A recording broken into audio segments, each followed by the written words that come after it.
to introduce you to Bob Lawless, who is the president and chairman at the club. He's been involved at the Staines Rugby Club for over 30 years. First of all as a coach, director of rugby, and then latterly moving up sort of into a more committee-based role. Bobby, it's been a tough couple of years at the club, but things are sort of, seems to be a bit of a buzz around the club at the moment. Things are looking up. I just wonder what your thoughts are at the moment. Yeah, I guess that the spirit in the club is probably as good as I've ever seen it. Despite the two downturn years we've had, we seem to have come at a bit of bounce back ability, and everybody seems to be enjoying the resurgence of kind of enjoyment and playing rugby. Seems like it's a much more social club again, people hanging around afterwards. You think that the players are enjoying playing their rugby here at the moment? Yeah, I guess they are, and I think that's been quite evident in the two games we played, 2 league games. We lost one and we won one, and the spirit after each game, there was no difference. So I would have thought, yes, they enjoy playing rugby. Great. The club as a whole, obviously we've got different projects. If you just could tell us if different projects which are going on at the club, sort of building, because we're building from the top first team down, also building from the bottom up. I wonder if you could just tell the the viewers about the way the club's building from both ends of the club. Yeah, there's at this period of time, we've come through a difficult time and we've addressed certain issues about it. We've seen some massive growth out on the playing fields out there. There's when you're out there, the training night is buzzy out there, and we got good numbers. It's 30+ training. We weren't there a year ago. Them numbers would have been less than a quarter of that. So that's a good indication that the senior setup is there. We put out 2 regular sides. We're almost there with a third one. We had 2 lots of 18 out last week, and the ones of twos there was 21 players unavailable. So that's a good indication that things are beginning to happen at Staines. We've had the Mini and Youth Registration Day 2 weeks ago, and that was a buzz there. Them numbers are on the increase, so there's great growth in the playing side right throughout the club there. There's a good feeling in the club. We've had some kind of funding laid out to enhance the club into one of the open space projects. It's triggered it off, and the lads have, it's kind of home produce we're doing. There's pretty much organic growth right throughout the club there. We've got club members pitching in and actually converting the club from kind of something that's been for the last 30 years into something new. They've enhanced the new kitchen in there, they've done the dance floor out there, and everything is just, it fits in with everything. There's a good feel about the place at the minute. Hampton School have been using facilities quite regularly, and I wonder if you could just tell us how that's going to work this season. Yeah, Hampton has been with us now. The partnership has grown over the last 3 years.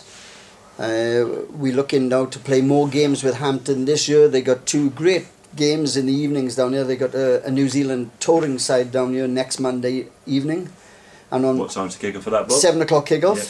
And on Thursday, the 9th of October, they got a South Africa touring side down there. In addition to that, you see some great rugby here on a Saturday morning when they're playing up to 4 or 5 games here on a Saturday, and hopefully the partnership will develop, and they're going to take kind of more of a link into the work that we're going on here, and hopefully you'll see some of them students actually coming back here to play after their studency. That'd be fantastic. You get some very good players going through Hampton School. Bobby, big club draw for the players is the tour to Italy. Can we have a yes or no? Will you be touring with us? I certainly will. I will. I kind of subscribe to a tour. I think it fits in with the ethos of rugby. When I was younger, the highlight of a season wasn't how well you done on the paddock or not. It was how good the tour was. And I think if we can actually get the tour going, and I'm sure it will go because there's a bit of buzz in it, that'll be the icing on the cake there. But people got to realise, it's not just all about winning this game. It's about the growth of what we're doing, and it's about people enjoying it. And we're really kind of looking to go instill some traditional values, I think is the term I'm looking for. Finally, we've had some great players playing at this club in the time you've been here. We've got some fantastic players down here at the moment. Anyone that you think we should keep a special eye on in particular, sort of going forward? At the minute, yeah, there's some great youngsters coming through the club there, great talent. Joe Butler is quite an exciting player. He excites me when he gets the ball. Yeah. And we got Max Edwards, who started off as a young lad here, and he went away. He played some great standard of rugby league. He's come back here, and he seems to have fitted into rugby union with a little kind of transition.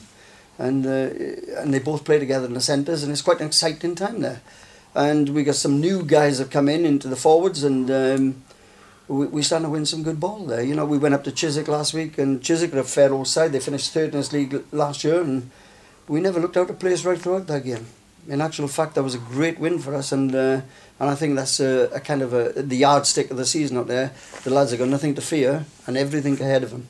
I think it's going to be a generally good season. It's just got that feel about it. Bob, you've taken on the chairmanship at a time which probably must be one of the most difficult times in the club's history. Lots of different things moving from the semi-pro to the amateur to the how do we sort that out? And obviously we've discussed lots of really good things. I just wonder what you feel your legacy should be to the club, sort of in a year's time, in 3 years' time, where you feel this club should be going. Yeah, it's that's quite an interesting question you asked there, because it's not a kind of a one figure would fit all what we're trying to achieve here.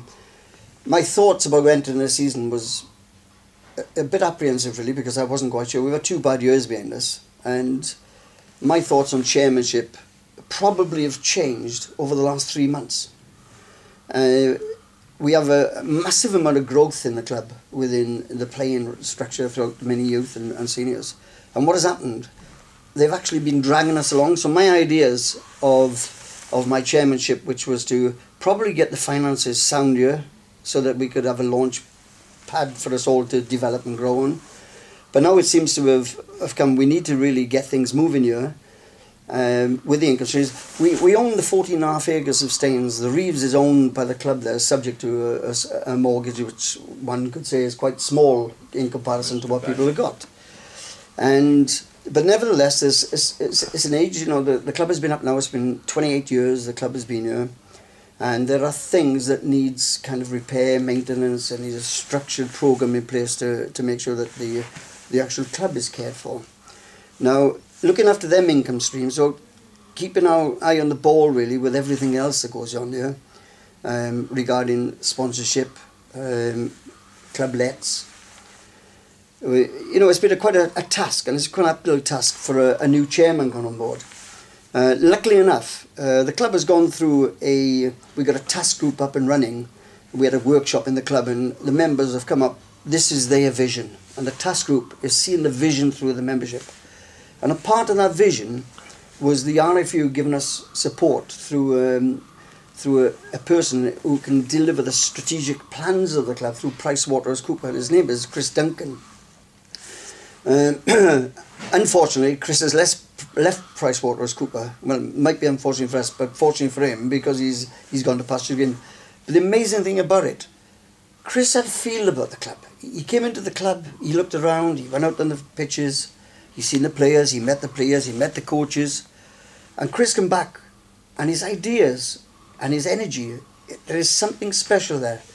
And Chris can actually give us what we haven't got in the club, which is a good strategic plan to link into the task group's vision and the membership's vision. And also touching with his his commercial background, is touching into new income streams. And that can support us as a club, where we can actually have enough money in the club to make things happen, and also support the playing sides in a different kind of way, because none of the players are getting paid. They're total amateurs. Luckily enough, there's some great vision amongst the coaches out there. The lads are well turned out. But I'd like to see, the legacy I like to see behind is growth many in youth, where we got teams coming through and Sundays are vibrant, running 3 senior sides and a vet side, touring regular, people looking smart, the club being happy, lots of social functions, and in a happy environment and a nice club to be in, making sure that everything works right on there. And that's the legacy I'd like to leave behind in 3 or 4 years' time now. Where I see the club, I think is a marvellous future of the club, I really do. We're quite fortunate enough to be one of the few clubs in London that own their own facilities. And not only own them, they're fantastic facilities as well. Absolutely amazing. And we really got to kind of make sure that we're at the forefront with everything. We've got state-of-the-art pitches out there, and I like to see, during my time here, a kind of a 3G surface or 4G, whichever way they go these days. It'll probably be a 5G by the time we get the money. But the legacy I like to behind is to have the best facilities where we can attract the best coaches and the best players, and this will leave us in a great standing for the rest of our time here at Staines Rugby Club. We're 88 years old, and I'm sure that in 88 years' time we'll be one of the leading clubs in London. That's how I feel about it. It'd be fantastic. Bobby, thank you so much for your time.